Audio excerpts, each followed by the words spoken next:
Okay, so 2024 has definitely been an interesting year to say the least for anime in terms of the releases that we got and the impact or lack thereof for some different series that these anime had, despite some of them being long awaited. Because while I've enjoyed some of the anime that have come out this year, for example, the latest season of My Hero Academia has been pretty good, Kaiju number 8 was pretty awesome, and it was nice to see a new season of Demon Slayer even though it was mainly just training. Ultimately, it hasn't felt like some of the previous years where there was just blockbuster hits and anime that was just taking over the world with conversation and dialogue because of people being so enamored by it. It's kind of been a calm year, but you know what they say, the calm before the storm. Because it seems as though they waited for the fourth quarter of 2024 to really bring out the heavy hitters in terms of anime and entertainment in general. Stemming all the way down to video games and shows, it feels like October through December, but especially October, entertainment is about to be on a whole new level, and here's some of the stuff that myself and I think some of the community as well are very much so anticipating and looking forward to. And yeah, jot this down on your schedule if you're looking for some awesome stuff to be entertained by. To start things off, one of the things that I'm most excited for of October and pretty much for 2024 is the upcoming release in North America for the latest My Hero Academia film, My Hero Academia You're Next. I've been highly anticipating this film ever since we got the first promotional poster last year in 2023 with Deku with kind of that solo hero arc look. We've had trailers since then that's kind of given us a glimpse into what to expect for this film, and it seems as though for the most part the marketing and the big kind of carrot being dangled is, oh my, there's an evil All Might, what's going on? Dark Might here to, I was gonna say save the day, but what would he do? I guess it would be negative Ultra instead of plus Ultra, I don't know. But either way, this film looks like it's going to be epic, awesome, and it comes out in October, and the art and animation look great, and especially considering the fact that the manga has wrapped itself up and this season of the anime is getting close to wrapping up as well, it is really good to know that at the very least we have one major treat to look forward to, and that's this My Hero Academia Your Next film. And this being the fourth installment in the franchise, definitely I'm hoping it leans more closer towards the feel that I got for movie 2, because between the 3 movies we have thus far, movie 1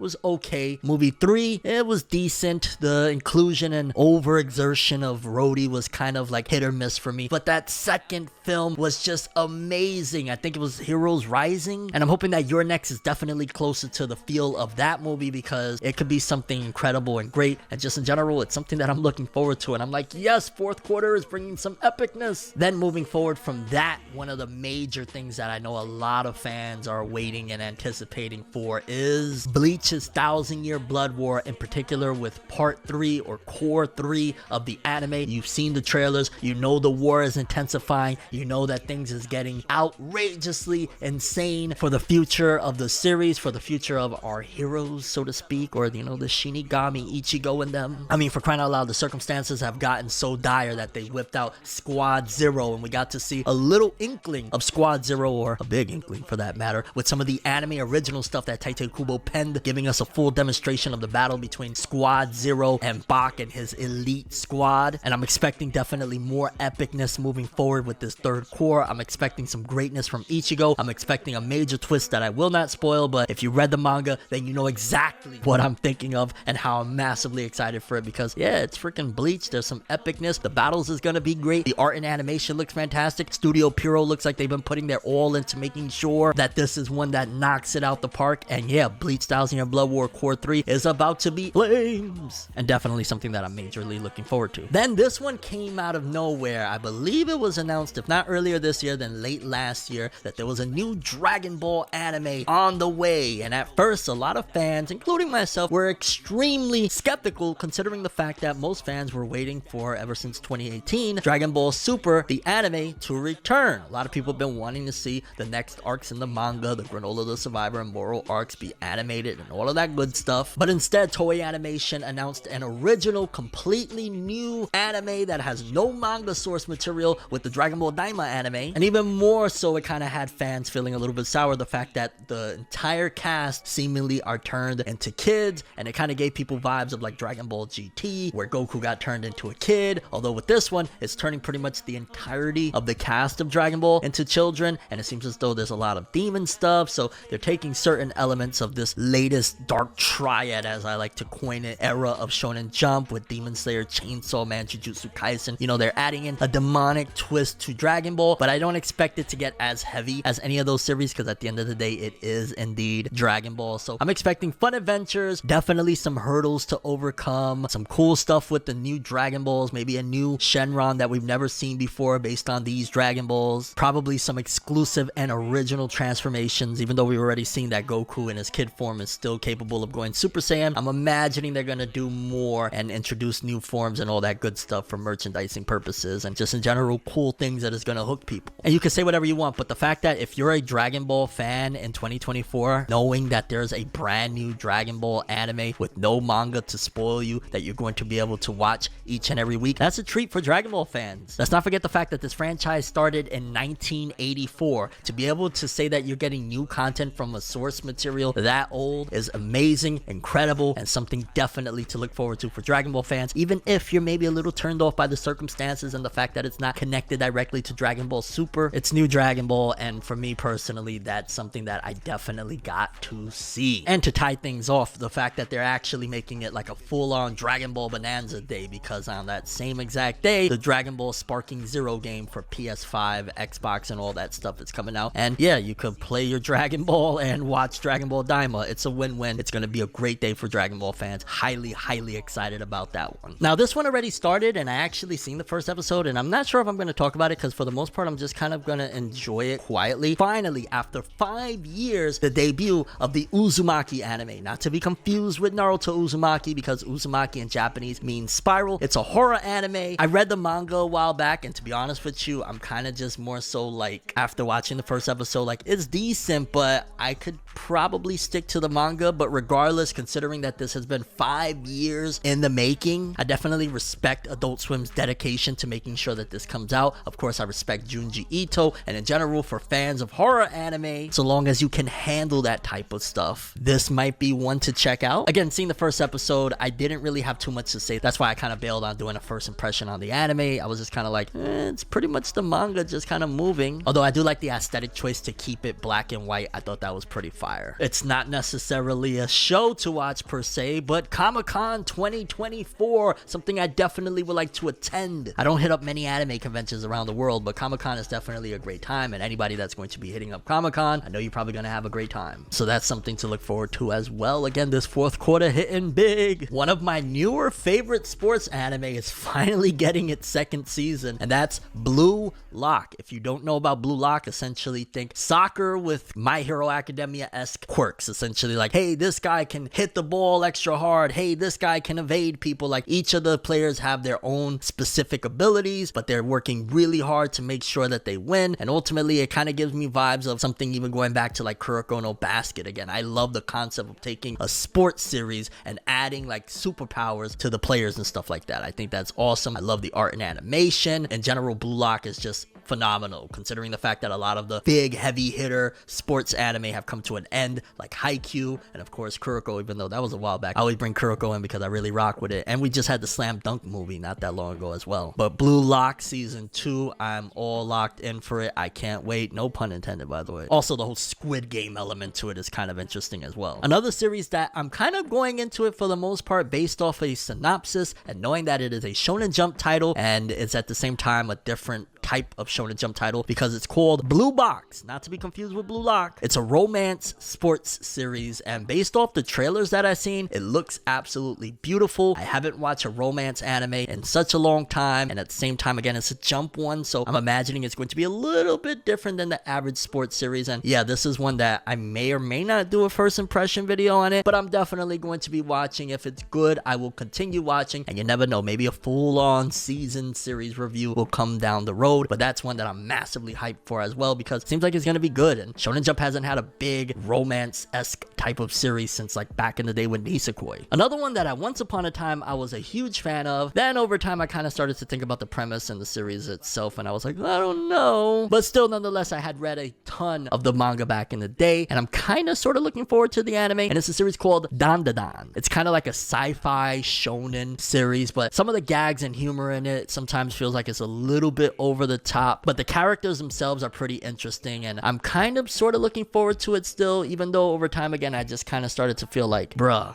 the plot is a little bit too much for me. Like, come on, son, like, come on. But I know a lot of the community is massively excited for Dawn to Dawn, and I may or may not check it out. If I do, and y'all really want me to do a first impression on it, let me know. Yeah, that's one that the community is excited for, and I'm still kind of in the running for, like, yeah, I wouldn't mind watching it. And then lastly, ReZero Season 3. ReZero is another one where I started off really loving it with Season 1. Season 2, I kind of was enjoying it, and then after a certain point, I was kind of like, am I watching basically just some dude get tortured for like 12, 13 episodes? What's going on here? So while I may or may not check out ReZero Season 3, once upon a time I was hyped for it, and I know there is a huge cult following for ReZero, so some people probably gonna give it a go. I may or may not check it out, but either way, it's one of the ones that is like, if all else fails, hey, there's ReZero Season 3 to check out as well. And while I got you here, I want to throw in a nod to another anime that I'm massively excited for. You ready for it? Georgie and Mandy's First Marriage. Man, that's gonna be an A1 anime. I wonder what studio's animating it. But let me know what shows or entertainment you're excited for in this last quarter of the year. That's all I have for this one. I'm Tim. As always, people, have an awesome day. Subscribe and hit that bell to get more. Thank you so much. I'm gonna cry, baby.